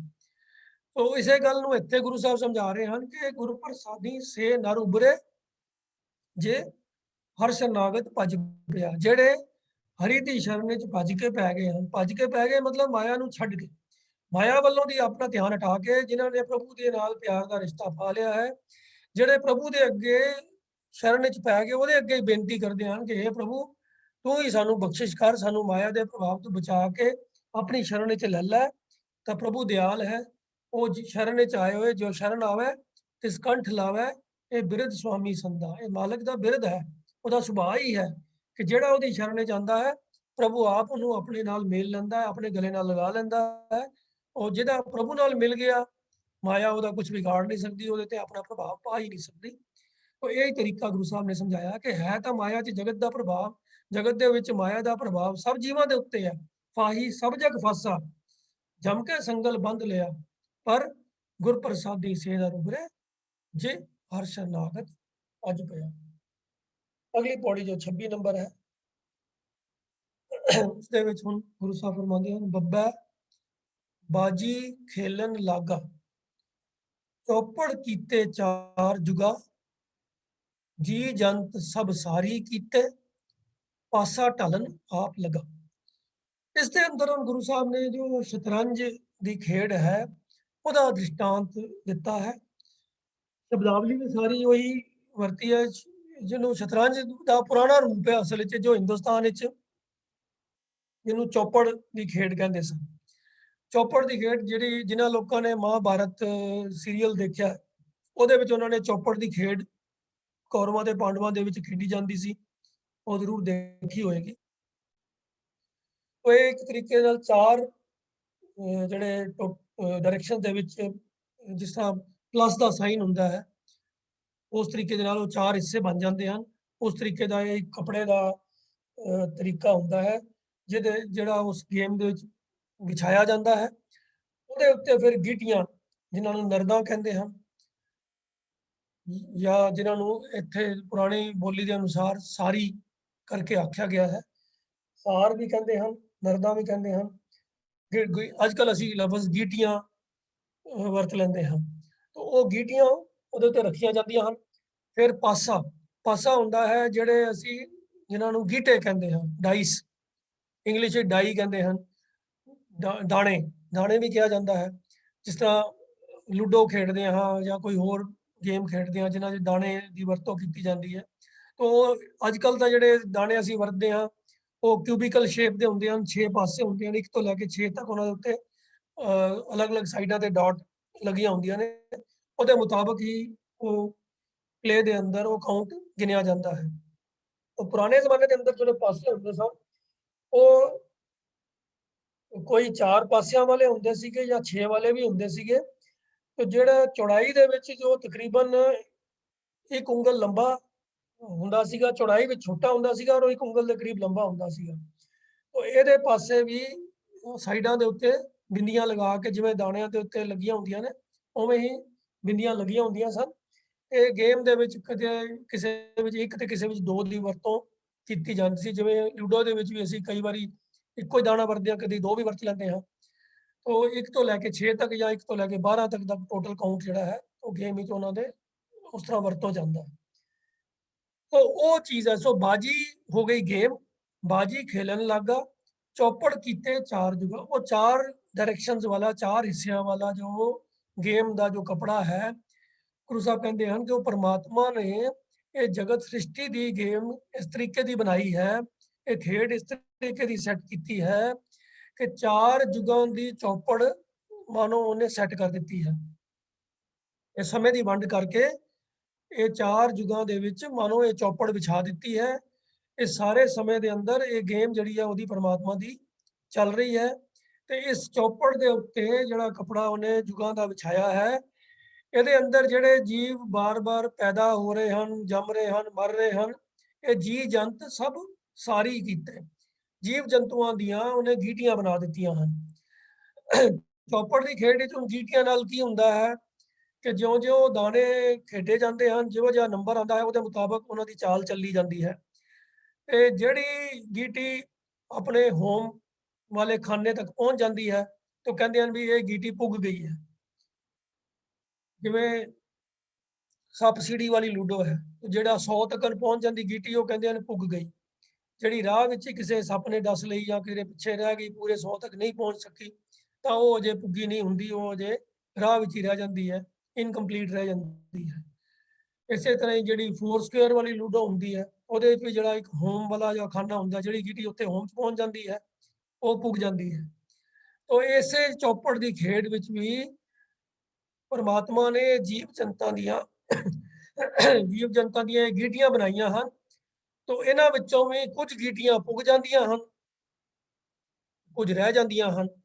ਤੇ ਪਰ ਇਹ ਕਿਵੇਂ ਪੁੱਗਦੀਆਂ ਹਨ, ਇਹਨਾਂ ਦਾ ਪਾਸਾ ਕਿਹੜਾ ਹੈ ਜਿਹਦੇ ਮੁਤਾਬਕ ਇਹਨਾਂ ਦੀ ਚਾਲ ਚੱਲਣੀ ਹੈ, ਉਹ ਪਰਮਾਤਮਾ ਦਾ ਆਪਣੇ ਹੁਕਮ ਦਾ ਹੀ ਪਾਸਾ ਹੈ। ਪਾਸਾ ਢਾਲਣ ਆਪ ਲੱਗਾ। ਉਹ ਪਾਸਾ ਜਿਹੜਾ ਹੈ ਇਹ ਪਰਮਾਤਮਾ ਦਾ ਆਪਣਾ ਹੀ ਹੁਕਮ ਹੈ, ਜਿਹਦੇ ਮੁਤਾਬਕ ਇਹ ਜੀਵ ਜਿਹੜੇ ਹਨ ਉਹਨਾਂ ਨੂੰ ਜੋ ਜਿਸ ਤਰੀਕੇ ਦੇ ਹਾਲਾਤ ਦੇ ਵਿੱਚ ਉਹ ਪਰਮਾਤਮਾ ਪੈਦਾ ਕਰਦਾ ਹੈ, ਜਿਹੋ ਜਿਹੇ ਉਹਨਾਂ ਦੇ ਹਾਲਾਤ, ਜਿਹੋ ਜਿਹੀ ਉਹਨਾਂ ਦੇ ਮਨ ਦੀ ਅਵਸਥਾ ਬਣਾਉਂਦਾ ਹੈ, ਉਹਦੇ ਮੁਤਾਬਕ ਹੀ ਉਹ ਗੀਟੀਆਂ ਜਿਹੜੀਆਂ ਨੇ ਉਹ ਚਾਲ ਚੱਲਦੀਆਂ ਨੇ, ਉਹਨਾਂ ਦੀ ਚਾਲ ਚੱਲਦੀ ਹੈ। ਤੋ ਜਿਹੜੀਆਂ ਉਹਨਾਂ ਵਿੱਚੋਂ ਆਪਣੇ ਘਰ ਤੱਕ, ਹੋਮ ਤੱਕ ਪਹੁੰਚ ਜਾਂਦੀਆਂ ਨੇ, ਉਹ ਪੁੱਗ ਜਾਂਦੀਆਂ ਨੇ। ਬਾਕੀ ਦੀ ਗੀਟੀਆਂ ਉੱਥੇ ਅਜੇ ਗੇਮ ਦੇ ਵਿੱਚ ਹੀ ਭਟਕਦੀਆਂ ਰਹਿੰਦੀਆਂ। ਤੋ ਭਾਵ ਕੀ ਸਮਝ 'ਚ ਆਇਆ ਇੱਥੋਂ ਕਿ ਇਸ ਸ੍ਰਿਸ਼ਟੀ ਰਚਨਾ ਦੀ ਖੇਡ ਮਾਲਕ ਨੇ ਰਚੀ ਹੈ। ਇਹ ਜੋ ਸਮੇਂ ਦੀ ਵੰਡ ਕਰਕੇ 4 ਯੁੱਗ ਜਿਹੜੇ ਪਰਮਾਤਮਾ ਨੇ ਆਪ ਇਹ ਸਮਾਂ ਬਣਾਇਆ ਹੈ, ਇਸ ਸਾਰੇ ਸਮੇਂ ਦੇ ਅੰਦਰ ਉਹਨੇ ਇਹ ਜੀਵ ਜੰਤ ਪੈਦਾ ਕੀਤੇ ਹਨ। ਇਹ ਸਾਰੀਆਂ ਮਾਨੋ ਇਸ ਗੇਮ ਦੀਆਂ ਗੀਟੀਆਂ ਨੇ, ਨਰਦਾਂ ਨੇ, ਔਰ ਇਹਨਾਂ ਗੀਟੀਆਂ ਦੀ ਚਾਲ ਜਿਹੜੀ ਹੈ ਉਹ ਪਰਮਾਤਮਾ ਦੇ ਹੁਕਮ ਦੇ ਅਧੀਨ ਹੀ, ਜਿਹੋ ਜਿਹਾ ਲੇਖ ਉਹਨਾਂ ਦੇ ਮਸਤਕ ਤੇ ਪਰਮਾਤਮਾ ਨੇ ਲਿਖਿਆ ਹੈ, ਉਹਦੇ ਮੁਤਾਬਕ, ਉਹਦੇ ਨਿਯਮਾਂ ਦੇ ਅਧੀਨ ਉਹ ਜੀਵਾਂ ਦੀ, ਨਰਦਾਂ ਦੀ ਚਾਲ ਜਿਹੜੀ ਹੈ ਚਲਦੀ ਹੈ। ਜੀਵ ਆਪਣੇ ਕਰਮ ਕਰਦੇ ਹਨ, ਉਹਨਾਂ ਕੀਤੇ ਹੋਏ ਕਰਮਾਂ ਦੇ ਆਧਾਰ ਦੇ ਉੱਤੇ ਹੀ ਕੁਝ ਜੀਵ ਜਿਹੜੇ ਹਨ ਉਹ ਫਿਰ ਪਰਮਾਤਮਾ ਦੇ ਨਾਲ ਅਭੇਦ ਹੋ ਜਾਂਦੇ ਹਨ, ਇਕਮਿਕ ਹੋ ਜਾਂਦੇ ਹਨ। ਉਹ ਮਾਨੋ ਪੁੱਗ ਗਈ ਗੀਟੀਆਂ, ਤੇ ਨਹੀਂ ਤਾਂ ਬਾਕੀ ਜਿਹੜੇ ਹਨ ਉਹ ਫਿਰ ਮੁੜ ਜਨਮ ਮਰਨ ਦੇ ਗੇੜ ਵਿੱਚ ਪੈ ਜਾਂਦੇ ਹਨ। ਉਸ ਖੇਡ ਦੇ ਅੰਦਰ ਮੁੜ ਕੇ ਚੱਲਦੇ ਰਹਿੰਦੇ ਹਨ। ਜਿਵੇਂ ਸੱਪ ਸੀੜੀ ਦੀ ਗੇਮ ਦੇ ਅੰਦਰ ਜਿਨ੍ਹਾਂ ਨੂੰ ਸੱਪ ਡਸਦਾ ਹੈ ਉਹ ਫਿਰ ਥੱਲੇ ਆ ਜਾਂਦੇ ਹਨ, ਫਿਰ ਮੁੜ ਕੇ ਕੋਸ਼ਿਸ਼ ਕਰਦੇ ਹਨ ਉੱਪਰ ਚੜ੍ਹਨ ਦੀ। ਕਿਸੇ ਨੂੰ ਸੀੜੀ ਮਿਲ ਜਾਂਦੀ ਹੈ, ਉਹ ਜਲਦੀ ਉੱਪਰ ਚੜ੍ਹ ਜਾਂਦੇ ਹਨ, ਨਹੀਂ ਤਾਂ ਉਹ ਹੌਲੀ ਹੌਲੀ ਚੜ੍ਹਦੇ ਰਹਿੰਦੇ ਹਨ। ਪਰ ਜੇ ਸੱਪ ਡਸ ਜਾਏ ਤਾਂ ਉਹਨਾਂ ਨੂੰ ਫਿਰ ਥੱਲੇ ਡਿੱਗਣਾ ਪੈਂਦਾ ਹੈ, ਤੇ ਜੇ ਬਚਾਅ ਹੋ ਜਾਵੇ ਤਾਂ ਫਿਰ ਹੌਲੀ ਕਰਕੇ ਉਹ 100 ਤੱਕ ਪਹੁੰਚ ਜਾਂਦੀਆਂ ਨੇ ਗੀਟੀਆਂ, ਤੇ ਉਹ ਗੀਟੀਆਂ ਪੁੱਗ ਜਾਂਦੀਆਂ। ਉਹ ਇਹ ਦ੍ਰਿਸ਼ਟਾਂਤ ਦੇ ਕੇ ਗੁਰੂ ਸਾਹਿਬ ਨੇ ਜੀਵਾਂ ਦੀ ਉਸ ਅਵਸਥਾ ਦੀ ਗੱਲ ਕੀਤੀ ਹੈ ਕਿ ਉਸ ਪਰਮਾਤਮਾ ਦੀ ਬਣਾਈ ਹੋਈ ਇਸ ਖੇਡ ਦੇ ਅੰਦਰ ਜਿਹੜੇ ਜੀਵ ਉਹਦੀ ਰਜ਼ਾ ਦੇ ਅੰਦਰ ਜੀਵਨ ਬਤੀਤ ਕਰਦੇ ਹਨ, ਉਹਦੇ ਨਿਯਮਾਂ ਦੇ ਅਨੁਸਾਰ ਚੱਲਦੇ ਹਨ, ਉਹਦੇ ਭਾਣੇ ਵਿੱਚ ਰਹਿੰਦੇ ਹਨ, ਪਰਮਾਤਮਾ ਆਪ ਹੀ ਉਹਨਾਂ ਨੂੰ ਉਹਨਾਂ ਸੱਪਾਂ ਤੋਂ ਬਚਾ ਕੇ ਤੇ ਉਹ ਘਰ ਵਾਲੇ ਖਾਨੇ ਤੱਕ ਪਹੁੰਚਾ ਦਿੰਦਾ ਹੈ, ਤੇ ਉਹਨਾਂ ਦੀ ਗੀਟੀ ਉਹ ਪੁੱਗ ਜਾਂਦੀ ਹੈ, ਉਹਨਾਂ ਦਾ ਜੀਵਨ ਸਫਲ ਹੋ ਜਾਂਦਾ ਹੈ। ਜਿਹੜੇ ਰਾਹ ਦੇ ਵਿੱਚ ਹੀ ਭਟਕ ਜਾਂਦੇ ਹਨ ਉਹ ਫਿਰ ਮੁੜ ਕੇ ਜਨਮ ਮਰਨ ਦੇ ਗੇੜ ਵਿੱਚ ਉਹ ਜੀਵ ਪਏ ਰਹਿੰਦੇ ਹਨ। ਇਸ ਤਰੀਕੇ ਨਾਲ ਇਹ ਜੋ ਸ੍ਰਿਸ਼ਟੀ ਦਾ ਜੋ ਖੇਡ ਹੈ, ਗੁਰੂ ਸਾਹਿਬ ਨੇ ਉਹਨੂੰ ਇਹ ਚੌਪੜ ਦੀ ਮਿਸਾਲ ਦੇ ਕੇ ਉਹ ਸਮਝਾਇਆ ਹੈ। ਹਿੰਦੁਸਤਾਨ ਦੇ ਵਿੱਚ ਇਹ ਚੌਪੜ ਦੀ ਗੇਮ ਕਾਫੀ ਤੋਂ ਜ਼ਿਆਦਾ ਪਪੂਲਰ ਸੀਗੀ। ਅੱਜ ਸ਼ਾਇਦ ਬਹੁਤੇ ਲੋਕਾਂ ਨੂੰ ਪੁਰਾਣੀ ਇਸ ਚੌਪੜ ਦੇ ਖੇਡ ਦੇ ਬਾਰੇ ਜ਼ਿਆਦਾ ਜਾਣਕਾਰੀ ਨਾ ਹੋਵੇ। ਲੂਡੋ ਵਗੈਰਾ ਤੋਂ ਸਾਰੇ ਜਾਣਕਾਰ ਨੇ, ਸ਼ਤਰੰਜ ਤੋਂ ਵੀ ਬੜੇ ਲੋਕ ਜਾਣਕਾਰ ਨੇ, ਪਰ ਗੁਰੂ ਸਾਹਿਬ ਨੇ ਆਮ ਤੌਰ ਤੇ ਇਹੋ ਜਿਹੀ ਮਿਸਾਲਾਂ ਬਾਣੀ ਦੇ ਵਿੱਚ ਵਰਤੀਆਂ ਨੇ ਜਿਹੜੀਆਂ ਉਸ ਵਕਤ ਦੇ ਸਮਾਜ ਦੇ ਵਿੱਚ ਆਮ ਲੋਕਾਂ ਨੂੰ ਇਹਨਾਂ ਦੀ ਜਾਣਕਾਰੀ ਹੁੰਦੀ ਸੀ। ਇਹੋ ਜਿਹੇ ਦ੍ਰਿਸ਼ਟਾਂਤ, ਇਹੋ ਜਿਹੀ ਸ਼ਬਦਾਵਲੀਆਂ ਦੀ ਗੁਰੂ ਸਾਹਿਬ ਨੇ ਵਰਤੋਂ ਕੀਤੀ ਹੈ। ਤੋ ਇਹ ਸਹਿਜੇ ਹੀ ਲੋਕਾਂ ਨੂੰ ਗੱਲ ਸਮਝ 'ਚ ਆ ਜਾਂਦੀ ਸੀ। ਅੱਜ ਸਾਨੂੰ ਐਕਸਪਲੇਨ ਕਰਨ ਦੀ ਲੋੜ ਪੈਂਦੀ ਹੈ ਕਿ ਬਾਜੀ ਦਾ ਕੀ ਮਤਲਬ ਹੈ, ਸਾਰੀ ਦਾ ਕੀ ਮਤਲਬ ਹੈ, ਪਾਸੇ ਦਾ ਕੀ ਮਤਲਬ ਹੈ। ਪਰ ਪੁਰਾਣੇ ਜ਼ਮਾਨੇ ਦੇ ਵਿੱਚ ਇਹ ਪਾਸਾ ਔਰ ਸਾਰੀ ਔਰ ਬਾਜੀ, ਇਹ ਸਭ ਚੀਜ਼ਾਂ ਹਰ ਇਨਸਾਨ ਦੀ ਸਮਝ ਦੇ ਵਿੱਚ ਆਉਣ ਵਾਲੀਆਂ ਗੱਲਾਂ ਸੀਗੀਆਂ, ਔਰ ਲੋਕ ਉਸ ਗੇਮ ਦੇ ਨਿਯਮਾਂ ਤੋਂ ਵੀ ਜਾਣੂ ਹੁੰਦੇ ਸੀਗੇ। ਤੋ ਇਹ ਜਨਤਾ ਨੂੰ ਸਮਝਣ ਵਿੱਚ ਕੋਈ ਪਰੇਸ਼ਾਨੀ, ਕੋਈ ਦਿੱਕਤ ਨਹੀਂ ਸੀ ਹੁੰਦੀ। ਉਹ ਗੁਰੂ ਸਾਹਿਬ ਦਾ ਇਹ ਢੰਗ ਸੀਗਾ ਕਿ ਜੋ ਗੱਲ, ਜਿਸ ਐਸੇ ਸ਼ਬਦਾਵਲੀ ਦੀ ਵਰਤੋਂ ਕਰਨੀ ਜਿਹੜੀ ਆਮ ਜਨਤਾ ਦੀ ਸਮਝ 'ਚ ਆਉਣ ਵਾਲੀ ਗੱਲ ਹੋਵੇ, ਤੇ ਮੈਸੇਜ ਉਹਨਾਂ ਨੇ ਹਮੇਸ਼ਾ ਉਹੀ ਦੇਣਾ ਕਿ ਪ੍ਰਭੂ ਪਰਮਾਤਮਾ ਦੇ ਨਾਲ ਮਨੁੱਖ ਨੇ ਇਸ ਮਨੁੱਖਾ ਜੀਵਨ ਦੀ ਸੁਚੱਜੀ ਵਰਤੋਂ ਕਰਦਿਆਂ ਹੋਇਆਂ ਉਹਦੇ ਨਾਲ ਹੀ ਆਪਣੇ ਆਪ ਨੂੰ ਇਕਮਿਕ ਕਰਨਾ ਹੈ, ਉਹਦੇ ਨਾਲ ਹੀ ਪਿਆਰ ਦਾ ਸੰਬੰਧ ਜੋੜਨਾ ਹੈ। ਗੁਰੂ ਸਾਹਿਬ ਦੀ ਦਿੱਤੀਆਂ ਹੋਈਆਂ ਮਿਸਾਲਾਂ ਨੂੰ ਪੜ੍ਹ ਕੇ ਸਿਰਫ ਉਹਨਾਂ ਦੇ ਅਖਰੀ ਅਰਥਾਂ ਨੂੰ ਲੈ ਕੇ ਕਈ ਵਾਰੀ ਲੋਕੀ ਇਸ ਤਰੀਕੇ ਦੇ ਵੀ ਸਵਾਲ ਕਰ ਦਿੰਦੇ ਹਨ ਕਿ ਜੀ ਗੁਰੂ ਸਾਹਿਬ ਨੇ ਫਲਾਣੀ এনवायरमेंट ਬਾਰੇ ਕੀ ਕਿਹਾ ਹੈ, ਪੇੜ ਪੌਦਿਆਂ ਬਾਰੇ ਕੀ ਕਿਹਾ ਹੈ, ਗੁਰੂ ਸਾਹਿਬ ਨੇ ਖੇਡਾਂ ਬਾਰੇ ਕੀ ਕਿਹਾ ਹੈ, तो गुरु साहब ने जो ਗੱਲਾਂ ਕਹੀਆਂ ਹਨ ਉਹਦੇ ਵਿੱਚ ਇਹ ਸਾਰੀਆਂ ਚੀਜ਼ਾਂ ਮਿਸਾਲ ਦੇ ਤੌਰ ਦੇ ਉੱਤੇ ਸਿਰਫ ਮਿਸਾਲਾਂ ਦੇ ਤੌਰ ਦੇ ਉੱਤੇ ਐਗਜ਼ਾਮਪਲ ਦੇ ਤੌਰ ਦੇ ਉੱਤੇ ਵਰਤੀਆਂ ਗਈਆਂ ਹਨ। ਗੁਰੂ ਗ੍ਰੰਥ ਸਾਹਿਬ ਦਾ ਮੇਨ ਮਕਸਦ ਗੁਰਬਾਣੀ ਦਾ ਜੋ ਮੇਨ ਸਬਜੈਕਟ ਹੈ ਉਹ ਸਬਜੈਕਟ ਇਹ ਨਹੀਂ ਹੈ ਕਿ ਸ਼ਤਰੰਜ ਦੀ ਖੇਲ ਕਿਵੇਂ ਖੇਡਣੀ ਹੈ, ਚੌਪੜ ਕਿਵੇਂ ਖੇਡਣਾ ਹੈ, ਦਾਣੇ ਕਿਵੇਂ ਸੁੱਟਣੇ ਹਨ। ਇਹ ਸਬਜੈਕਟ ਨਹੀਂ ਹੈ। ਸਬਜੈਕਟ ਹੈ ਜੀਵ ਆਤਮਾ ਤੇ ਪਰਮਾਤਮਾ ਦਾ ਮਿਲਾਪ ਕਿਵੇਂ ਹੋਣਾ ਹੈ। ਗੁਰਬਾਣੀ ਦਾ ਮਕਸਦ ਹੀ ਇਹੋ ਹੈ ਕਿ ਇਸ ਮਨੁੱਖਾ ਜਨਮ ਜੋ ਮਿਲਿਆ ਹੈ ਉਹਨੂੰ ਸਫਲ ਕਿਵੇਂ ਕਰਨਾ ਹੈ, ਪਰਮਾਤਮਾ ਨਾਲ ਭੇਦ ਕਿਵੇਂ ਹੋਣਾ ਹੈ। ਮੁੱਖ ਸੈਂਟਰਲ ਸਬਜੈਕਟ ਇਹੀ ਹੈ। ਇਸ ਸਬਜੈਕਟ ਦਾ ਸੁਨੇਹਾ ਇਸ ਜੋ ਜੀਵਨ ਜੁਗਤ ਨੂੰ ਸਿਖਾਉਣ ਦੇ ਵਾਸਤੇ ਜੋ ਕੋਈ ਵੀ ਦੁਨਿਆਵੀ ਮਿਸਾਲਾਂ ਗੁਰੂ ਸਾਹਿਬ ਨੂੰ ਸੂਟੇਬਲ ਲੱਗੀਆਂ ਨੇ ਉਹਨਾਂ ਨੇ ਇਸਤੇਮਾਲ ਕੀਤੀਆਂ ਹਨ, ਪਰ ਉਹ ਸਿਰਫ ਐਗਜ਼ਾਮਪਲਸ ਹਨ, ਮੇਨ ਸਬਜੈਕਟ ਨਹੀਂ ਹਨ। तो इस गल तो सानू हमेशा हर चीज इस वेले ध्यान च रखनी चाहिए है कि गुरबाणी का मुख्य मकसद है जीव मनुखा जीवन के अंदर जो समा मिलिया है उसका सही इस्तेमाल करके उस परमात्मा के नाल जीव आत्मा ते परमात्मा का मिलाप किवें करना है, किवें हो सकता है, उहदे नाल संबंध किवें जुड़ सकता है, ये मुख्य मकसद है। तो अज के विचार में इत्थे ही संकोचते हैं जी। होइयां भुल्लां दी आप जी पासों क्षमा मंगदे हैं। वाहिगुरू जी का खालसा वाहिगुरू जी की